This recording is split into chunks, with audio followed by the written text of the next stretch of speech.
இந்த காம்பன்சேஷன் தான் மெயினான ஒரு விஷயமே. அதில் தமிழக அரசு கொடுக்கப்பட்ட காம்பன்சேஷன் பார்த்தீங்கன்னா வெறும் 5 லட்சம் ரூபாய். அதில் மிக முக்கியமான ஒரு விஷயம்னா 3 சென்ட் இடம் கொடுத்துருக்காங்க தமிழக அரசு. 3 சென்ட் இடம். இந்த 3 சென்ட் இடமும் அந்த தம்பி அஜித்குமாருடைய தம்பி நவீன்குமார் வந்து நம்ம கிட்ட சொல்றாப்புல, அந்த 3 சென்ட் இடமும் அந்த திருப்புவனத்திலிருந்து சுமார் வந்து ஒரு 8 கிலோமீட்டர் ஒரு காட்டு பகுதி, தண்ணி இல்லாத பகுதி. அந்த 3 சென்ட் இடமும் ஒரு சென்ட் வெறும் 2000 ரூபாய் தான் போகுமா இப்போ உள்ள மதிப்பு. வெறும் 2000 ரூபாய் உள்ள போக மதிப்புள்ள மொத்தமே 3 சென்ட்டுக்கு வெறும் 6000 ரூபாய். அப்ப இது யாரை ஏமாத்துறதுக்காக பண்ண விஷயம். அப்ப காம்பன்சேஷன் மிக முக்கியமா ரொம்ப மோசமா கொடுக்கப்பட்டிருக்கு.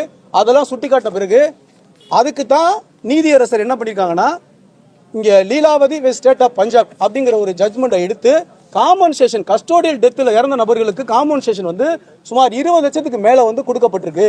அப்ப காம்பன்சேஷனோட தொகையை கூட்டி கொஞ்சம் சொல்லுங்க அப்படின்னு ஏஐஜிட்ட வந்து கூப்பிட்டு சொல்லியிருக்காங்க. அதுக்காக தான் 215க்கு இந்த வழக்கம் மறுபடியும் தள்ளி போட்டிருக்காங்க. ஏஐஜிஸ் வந்து மேல தமிழக முதல்வர்கிட்ட கேட்டு காம்பன்சேஷன் தொகையை கூட்டி கொடுக்கணும்னு சொல்லியிருக்காங்க. அதே மாதிரி காம்பன்சேஷன் நிலமா கொடுக்கப்பட்ட இடம் அதுவும் வந்து பாத்தீங்களாக்கு மிக மோசமா 3 சென்ட் இடம் கண் துடைப்புக்காக 3 சென்ட் இடத்தையும் வெறும் 6000 ரூபாய்க்கு வெறும் காட்டுக்குள்ள கொடுத்து போட்டுட்டு தமிழக அரசு போயிருச்சு.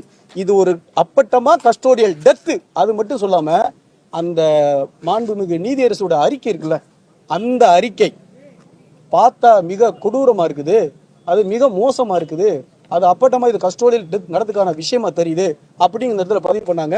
சிபிசிஐடி இன்வெஸ்டிகேஷன் வேணும்னு ஒரு பக்கெட்ல மூத்த வழக்கறிஞர் பேசும்போது, இல்ல சிபிஐ இன்வெஸ்டிகேஷன் கொடுத்துட்டாங்க அப்படின்னு ஒரு பக்கெட் போகும்போது, இல்ல தன்னெழுச்சியா வந்து சிபிசிஐடி வந்து தமிழக அரசே பண்ணா அப்படின்னு சொன்னா இருக்கும்போது, அப்ப நீங்க மாநில அரசே வந்து தப்பு பண்ணிருக்கு, மாநில அரசு சரியில்லைன்னு சொல்லி தான் மத்திய அரசு சார்பாக சிபிஐ இன்வெஸ்டிகேஷன் கேட்கறாங்க.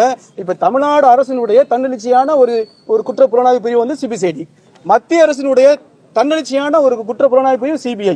அப்ப மாநில அரசு வந்து ஒரு மிகப்பெரிய அளவுக்கு கஸ்டோடியல் டெத் பண்ணிருக்குன்னா இதை தன்னிச்சையா விசாரிக்கக்கூடிய அதிகாரம் யாருக்கிட்ட இருக்கு? டைரக்டா நிறைய பேர் சிபிஐ தான் கேட்கறாங்க. ஒரு 3 பெட்டிஷனர் எங்களோட சேர்ந்தவர் சிபிஐ தான் கேட்டாங்க. சிபிஐ அலாட் பண்ணிருக்காங்க. சிபிஐ வந்து முழுக்க இந்த சாத்தாங்குளம் கேஸ் நம்ம வந்து மிகப்பெரிய ஒரு 7 ஆண்டுகள் போறதுக்கு ஒரு நீதியை வாங்கி ஒரு 3 ஆண்டுகளே 2 ஆண்டுகளே நீதி வாங்கி கொடுத்திருந்தா சிபிஐ மேல நமக்கு நம்பிக்கை இருக்கும். இப்ப சாத்தாங்குளம் ஃபெனிக்ஸ் ஜெயராஜ் வழக்கு வந்து ஒரு 7 ஆண்டு இழுத்துட்டு போயிட்டு இருக்கனால நமக்கு நம்பிக்கை இல்லைனால சிபிஐ வேணான்ற அதே மாதிரி இந்த வழக்கு போயிடக்கூடாதான் எங்களுடைய கருத்து. உடனே சிபிஐ என்ன பண்ணணும், இதை அப்பட்டமா ஒரு கஸ்டோடியல் டெத்துங்கிறது தெரிய வருது, பிரேத பரிசோதனை அறிக்கையிலிருந்து தெரிய வருது.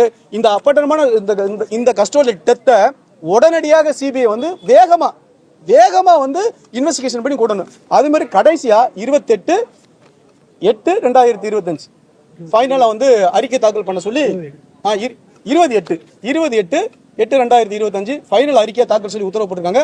அந்த அறிக்கை மாவட்ட டிஸ்ட்ரிக்ட் கலெக்டர் டிஸ்ட்ரிக்ட் ஜட்ஜ் இருக்காங்கல்ல, அவங்களும் இறுதி அறிக்கை தாக்கல் பண்ணணும் மாண்புமிகு உயர்நீதிமன்றம் உத்தரவு பிறப்பிச்சிருக்கு.